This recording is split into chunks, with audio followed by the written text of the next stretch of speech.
Hi, welcome to Meteor Formula Racing's chassis and ergonomics presentation. My name is Arda, and I am the chassis responsible person for the team. My major role in the team is the design of the chassis, and I also work with my colleagues in other chassis-related areas. To give you a preview, I want to mention the stages in the production of the chassis. The first stage is identifying our design criteria and executing the design process. To predict the outcomes of our design process, we continue with analysis. Then make the necessary modifications in our design accordingly.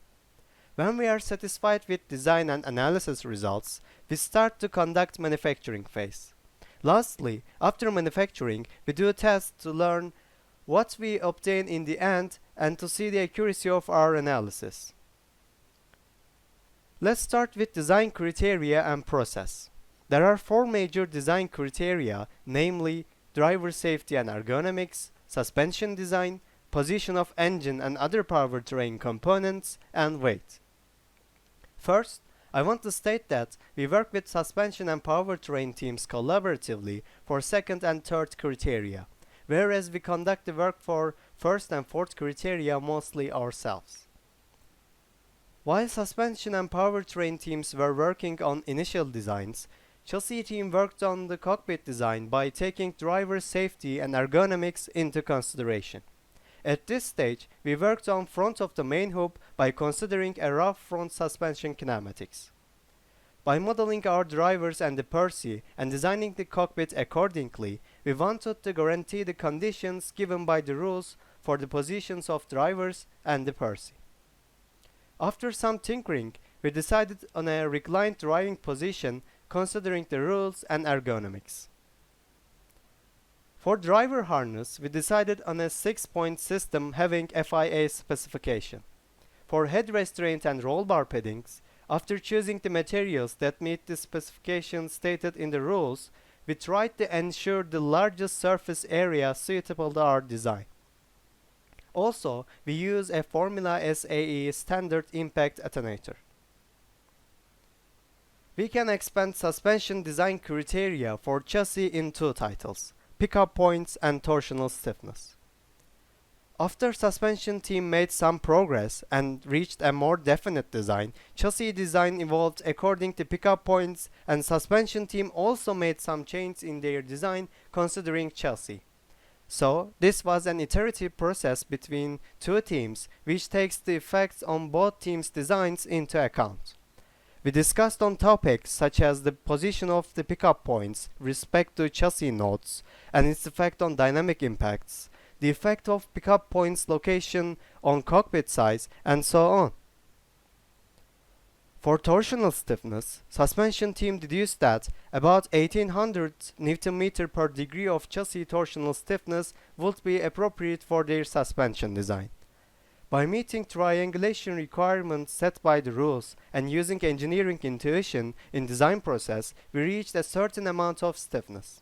However, we needed to increase it further to achieve our goal. Trying some alterations at some locations of the chassis and considering the analysis results, we reached 2018 Nm per degree of torsional rigidity. This will be explained further in analysis part of the presentation. For engine position, we discussed with powertrain team and learned their targets for engine position. This did not become a big issue, and we were able to place the engine in the desired position without making significant changes in both teams' designs. Furthermore, the processes for other powertrain components such as exhaust, fuel tank, and drive shafts were similar. We could place these components with small alterations. Another concern was the weight of the chassis. For material, we choose a baseline material, namely E235. Also, we wanted to keep diameter and thickness of the cross-section as small as possible with satisfying minimum wall thickness, area, and area moment of inertia stated in the rules. Hence, we prefer 30 mm diameter to 2 mm thickness for hoops and shoulder harness mounting and 27 to 1.5 mm for rest of the members. As a result, we reached nearly 40 kg of weight, a bit more than we expected. which is mostly due to increased size of the cockpit, as we wanted to stay on the safe side for this aspect. From this point on, my colleague will continue with analysis of the chassis. Hi, I am Samit. My main work in the team is to analyze the chassis with finite element method. We used the results of the analysis to clarify the final design before the production of the chassis. When it's necessary, we added cross members to increase the strength of the chassis. You can examine the main roll hoop, front roll hoop, side impact, shoulder harness attachment, and torsional stiffness analysis of the chassis from these visuals. We analyzed according to formula SAE structural requirements, and I used ANSYS software. For all of our analysis, the maximum allowable deflection was 25 mm, and our results were sufficient. The torsional stiffness values of the designs were calculated using the deformation probe data obtained from the analysis results and the applied torque. Our suspension team's calculations yielded the result that 1500 to 2000 Nm degree of chassis torsional stiffness would be appropriate for their suspension design. And our chassis provides this. My name is Özgür and I am the member of Metaformula Racing chassis team. And in this year, my major role is designing of the chassis fixture. And in this part of the presentation, we will continue with manufacturing process. And there are four main subtitles here. These are chassis fixture, pipe cutting, assembly, and welding. So let's start with chassis fixture. The main purpose of this design is to keep the chassis in the planned geometry as much as possible during the welding. And in this design, there are some vertical, horizontal, and upward sigma profiles. In short, horizontal and vertical ones form the base, and plates with holes where the pipes of the chassis pass are fixed to the surface of the upward profiles with nuts. And on the left side, you can see the primitive form of our design, and there is only sigma profiles here. And on the right side, you can see that the plates with holes are fixed to the surface of upward profiles. And here we have the isometric and side view of our ultimate design.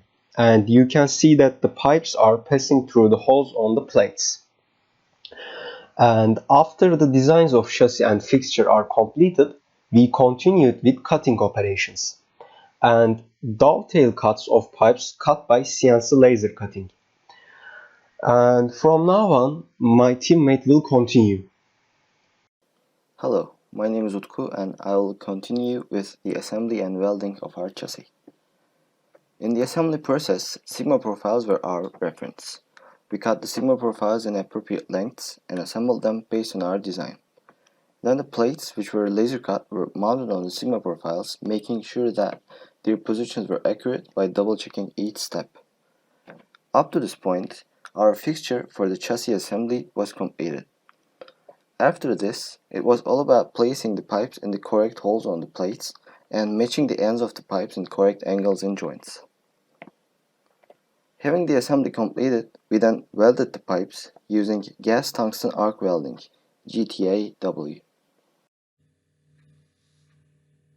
Hi, I am Samit. After the chassis was produced, we wanted to measure the torsional stiffness mechanically to determine how accurate our analysis was.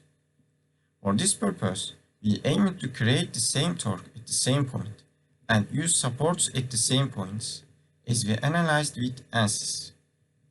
You can see the concept of test setup we designed in the photo. We can apply the force we want with a jet and measure the force by weighing.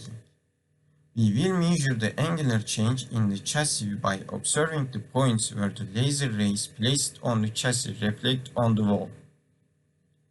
The pipes behind the chassis will be fixed, and the rods will be installed instead of suspensions. We will then calculate the torsional stiffness by applying force. Hi, I'm Arda again. To summarize, we endeavor to demonstrate you our approach, criteria, and processes in the production of chassis. As a concluding remark, after end of the year, I think the most substantial improvement for our design would be better modeling of drivers and driver equipment, which would likely result in a more efficient design of the cockpit.